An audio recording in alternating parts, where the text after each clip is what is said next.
All right, the last game we're going to be taking a look at, and in my mind, what is the most exciting all-Jackson area matchup of this season, 4-2 Parma Western, heading over to 5-1 Lumen Christi. Lumen Christi, as you know, the defending Division 6 state champions, and they've really had the better of this rivalry over its history, 22-1 all-time against Western, with its lone loss coming back in 1976. So we'll see if this 24th time is the try for Parma Western. And one of the reasons Western lost so many of those games throughout history is it didn't have someone as talented as this guy, Steel Fortress.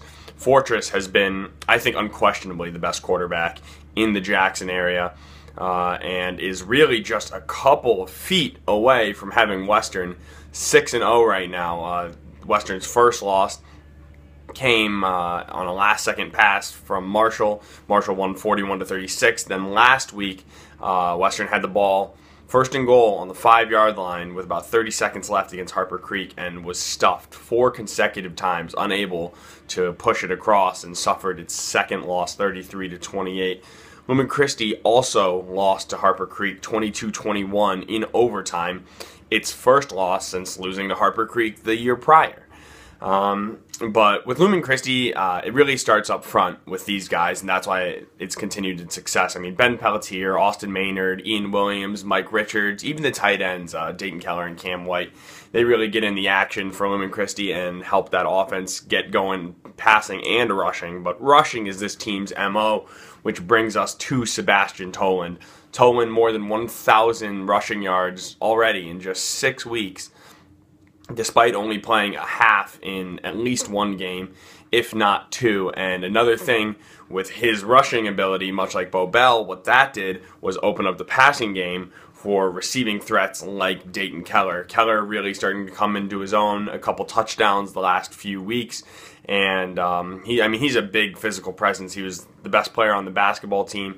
He was very important to the team's success last year on the football team on its state title run. And he's really just helped Troy Kucha get comfortable. Kucha looks like an even better quarterback this year as a senior than he did last year as a junior.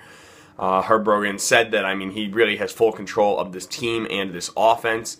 And that's why Lumen Christi isn't turning the ball over that much. They're really taking care of the ball, and that's what makes it so hard to beat them. They're already so good. And then when they take care of the ball like that, it just makes it all the more tough. But Western is a very legitimate team this season, and one of my favorites, in not in terms of who I like, but in terms of who I think is really a solid team coming out of the Jackson area. You got to look at Western. They haven't had a lot of success on defense this year. They've given up 20 or more points in 4 of their 6 games, which is a little too much. But offensively, scoring 40 or more in every game outside of last week is really impressive stuff. And so that's why I'm looking at Steel Fortress and his dual threat ability against this Lumen Christi defense. Fortress, he has more than 1,500 all-purpose yards this year. He's really averaging almost 300 all-purpose yards per game. He's closer to 1,800 yards on the season. And so if you're Lumen Christi, you have to take the ball out of his hand. If somebody like this, Talon Smith, beats you, who is also a very talented running back in his own right, you can live with that. You just can't let Steel Fortress just run all over, make plays. He's going to do that some. You can't completely stop him. You can, as the old sports cliche goes, only hope to contain him.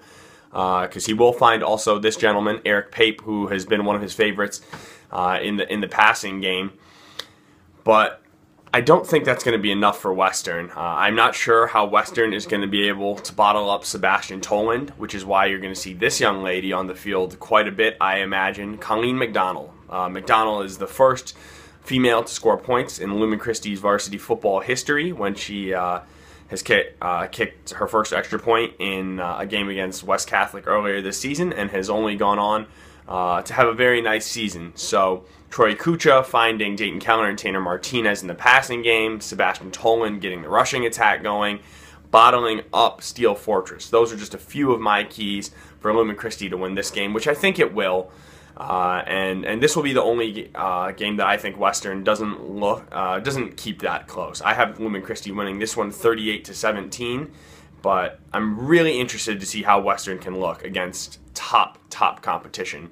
And if it can still look good, then I wouldn't lose too much sleep over a loss if I'm Western. And if Western can pull off the upset, oh boy, I mean, start the hype train or get more people on board the hype train that's already coming. I don't see Western pulling this one off. Like I said, Lumen Christi 38-17, but this should be as fun a game as any we have in the area this season.